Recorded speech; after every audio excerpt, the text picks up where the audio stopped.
जंगल में कड़ाके की ठंड थी। हवाएं चाबुक की तरह चल रही थी। रानो चिड़िया अपने नन्हे घोंसले में दुबकी थी। तभी उसे नीचे से कराहने की आवाज आई। ये कौन है? इस आधी रात को बाहर मौत को दावत दे रहा है। वो नीचे उतरी और देखा कि एक बूढ़ा पक्षी, जिसके शरीर पर बमुश्किल 2-4 पंख बचे थे, कांप रहा था। बिटिया, बहुत ठंड है। क्या मुझे थोड़ा कोना मिलेगा? बाबा, आपकी हालत तो बहुत खराब है। मेरा घोंसला छोटा है, पर आप घबराइए मत। मैं अपनी सूखी घास और रुई आपके चारों तरफ लपेट देती हूँ। मैं खुद उड़कर गर्मी पैदा करूँगी। ए रानो, क्यों अपनी जान जोखिम में डाल रही है? ये बूढ़ा तो सुबह तक बचेगा भी नहीं। अपनी रुई बचा, वरना तू भी ठिठुर जाएगी। चुप रहो कालू। किसी की मदद करना जोखिम नहीं, धर्म होता है। बाबा, आप फिक्र ना करें, मैं यही हूँ। पूरी रात रानो जागती रही। सुबह होते ही सूरज की पहली किरण के साथ वो बूढ़ा पक्षी एक सुनहरी रोशनी में बदल गया। रानो, मैं तुम्हारी परीक्षा ले रहा था। इस क्रूर दुनिया में तुम्हारी ममता बेमिसाल है। ये लो, मायावी स्वर्ण जादुई ब्रश। इससे तुम जो भी बनाओगी वो जीवित हो उठेगा। लेकिन याद रखना, इसकी स्याही तुम्हारे हृदय की अच्छाई से चलती है। जिस दिन लालच आएगा, ये पत्थर बन जाएगी। रानो ने कांपते हाथों से ब्रश लिया। उसने जमीन पर एक सुनहरा अनाज का ढेर बनाया। जैसे ही ब्रश चला, अनाज के दाने मिट्टी से फूट पड़े। अरे, ये तो सचमुच जादू है। टुनटुनी, मिट्ठू तोते, सब इधर आओ। आज कोई भूखा नहीं सोएगा। रानो, मेरे बच्चे बेघर हैं। पिछली बारिश में पेड़ गिर गया था। क्या तुम? क्यों नहीं टुनटुनी, देखो। रानो ने हवा में एक मजबूत लकड़ी का महलनुमा घोंसला उकेरा। देखते ही देखते डाल पर एक आलीशान घर बन गया, जिसमें मखमली बिछावन था। वाह रानो, तुम तो कमाल हो। पर देखो, कालू तुम्हें गुस्से से देख रहा है। ये छोटी सी चिड़िया इतनी ताकतवर कैसे हो गई?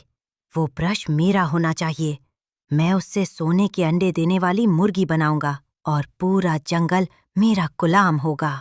अगले दिन रानो थककर सो रही थी। उसने ब्रश को अपने पंखों के नीचे छिपा रखा था। कालू दबे पाँव आया। सो जा छोटी रानी। अब ये ब्रश कालू राजा की किस्मत चमकाएगा। कालू ने धीरे से ब्रश निकाला और अपनी अंधेरी गुफा की ओर भागा। वो बहुत उत्साहित था। अब मैं बनाऊंगा एक विशाल सोने का पिंजरा, जिसमें रानो और उसके दोस्त कैद रहेंगे, और मेरे लिए शाही दावत। कालू ने जमीन पर ऊबड़ खाबड़ लकीरें खींची, लेकिन क्योंकि उसका मन मैला था, जादू उल्टा होने लगा। सोने के पिंजरे की जगह लोहे की कंटीली झाड़ियां उगने लगी, जो कालू के पंखों में फंस गईं। ये क्या? ओए ब्रश, ठीक से काम कर। मुझे सोना चाहिए, ये कांटे नहीं। बचाओ, कोई मुझे इन झाड़ियों से निकालो। रानो की आंख खुली तो उसने देखा ब्रश गायब है। वो कालू की चीखें सुनकर उसकी गुफा तक पहुंची। कालू कांटों के बीच फंसा था और भारी पत्थर उसे दबा रहे थे। कालू, मैंने मना किया था ना, ये ब्रश तुम्हारी बुरी इच्छाओं को पूरा नहीं करेगा। रानो, मुझे बचा लो, मैं मर जाऊंगा। मुझे ये ब्रश नहीं चाहिए, मुझे बस जिंदगी चाहिए। मैं बहुत बड़ा पापी हूँ। रानो ने देखा कि ब्रश की स्याही अब बस एक आखिरी बूंद बची थी। अगर वो इसका इस्तेमाल कालू को बचाने में करती, तो वो अपने लिए भविष्य में कुछ नहीं बना पाती। रानो, इसे मत बचाओ। इसने चोरी की है, इसे सजा मिलने दो। नहीं मिट्ठू, अगर मैं इसके साथ बुरा करूंगी तो मुझ में और इसमें क्या फर्क रह जाएगा? बाबा ने कहा था, मदद ही सबसे बड़ा जादू है। रानो ने आखिरी बूंद से एक विशाल कैची बनाई। कैची ने कालू को जकड़ने वाले कांटों को काट दिया और पत्थर रेत बनकर बिखर गए। जैसे ही काम पूरा हुआ, वो जादुई ब्रश एक साधारण लकड़ी की टहनी बन गया। कालू जमीन पर गिर पड़ा। उसकी आंखों में शर्मिंदगी के आंसू थे। रानो, तुमने अपनी आखिरी शक्ति मुझ जैसे नीच कौवे को बचाने में लगा दी। तुम चाहती तो अपने लिए ऐशो आराम मांग सकती थी।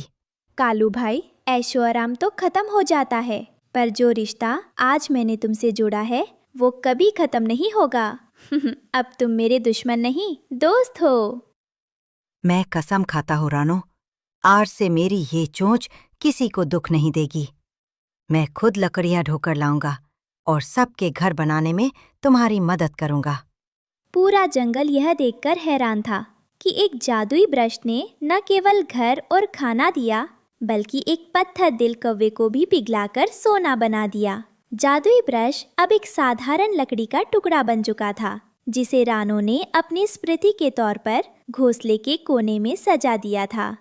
रानो, देखो, मैं बरगद की सूखी टहनियां लाया हूँ। आज हम टुनटुनी के घोंसले की छत मरम्मत करेंगे। शाबाश कालू भाई, तुम्हारी मेहनत देखकर बहुत खुशी होती है। देखो, बिना जादू के भी हम कितना कुछ कर पा रहे हैं। अरे, तुम दोनों यहाँ बातें कर रहे हो? आसमान की तरफ देखो, सूरज ढलने से पहले ही अंधेरा क्यों हो रहा है?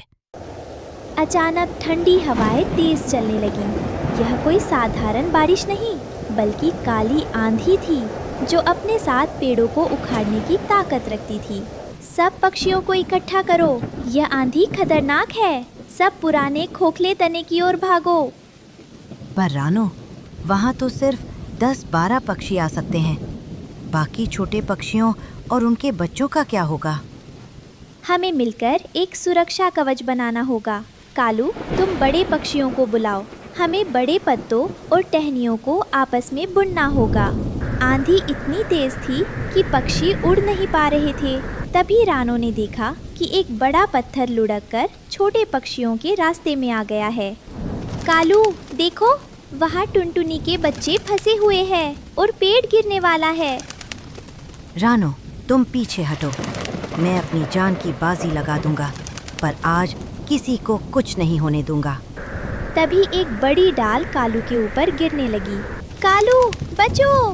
रानो ने फुर्ती से जाकर कालू को धक्का दिया, लेकिन डाल रानो के पंख को छूती हुई निकल गई। रानो जमीन पर गिर पड़ी। रानो जमीन पर पड़ी थी और आंधी और भी भयानक हो गई। कालू ने भागकर रानो को अपने पंखों के नीचे छुपा लिया। हे ईश्वर, आज मेरे पास वो जादुई ब्रश होता तो मैं रानो को बचा लेता।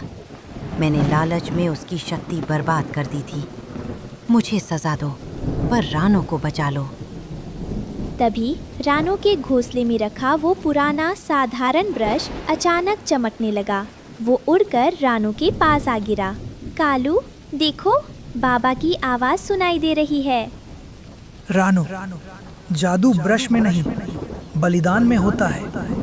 कालू ने आज अपना जीवन दांव पर लगाया और तुमने उसे बचाने के लिए खुद को चोट पहुंचाई। यही सच्चा जादू है। अचानक रानो के जख्म ठीक हो गए।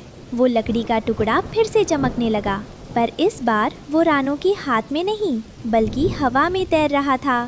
कालू, पकड़ो इसे, हम दोनों मिलकर इसे पकड़ेंगे। जैसे ही रानो और कालू ने मिलकर उस लकड़ी को छुआ, वहाँ से सुनहरी किरणें निकली और पूरे जंगल के ऊपर एक सुनहरी छतरी तन गई। आंधी की एक बूंद भी नीचे नहीं गिर पा रही थी। चमत्कार! देखो, हम सब सुरक्षित हैं। कालू भाई, देखा आपने? जब हम साथ मिलकर निस्वार्थ भाव से कुछ मानते हैं, तो पूरी कायनात हमारी मदद करती है। आंधी थम गई, सुनहरी छतरी धीरे धीरे गायब हो गई और वो लकड़ी का ब्रश हमेशा के लिए हवा में गायब हो गया। अब मुझे समझ आया, जादू चीजों में नहीं, हमारे दिलों में होता है। रानो, आज से मैं तुम्हारा रक्षक हूँ और इस जंगल का सेवक। और हम सब मिलकर इस जंगल को स्वर्ग बनाएंगे, जहाँ किसी ब्रश की जरूरत नहीं होगी, बस प्यार और भरोसा होगा। इस कहानी से हमें सीख मिलती है कि एकता में वो शक्ति है जो असंभव को भी संभव बना देती है।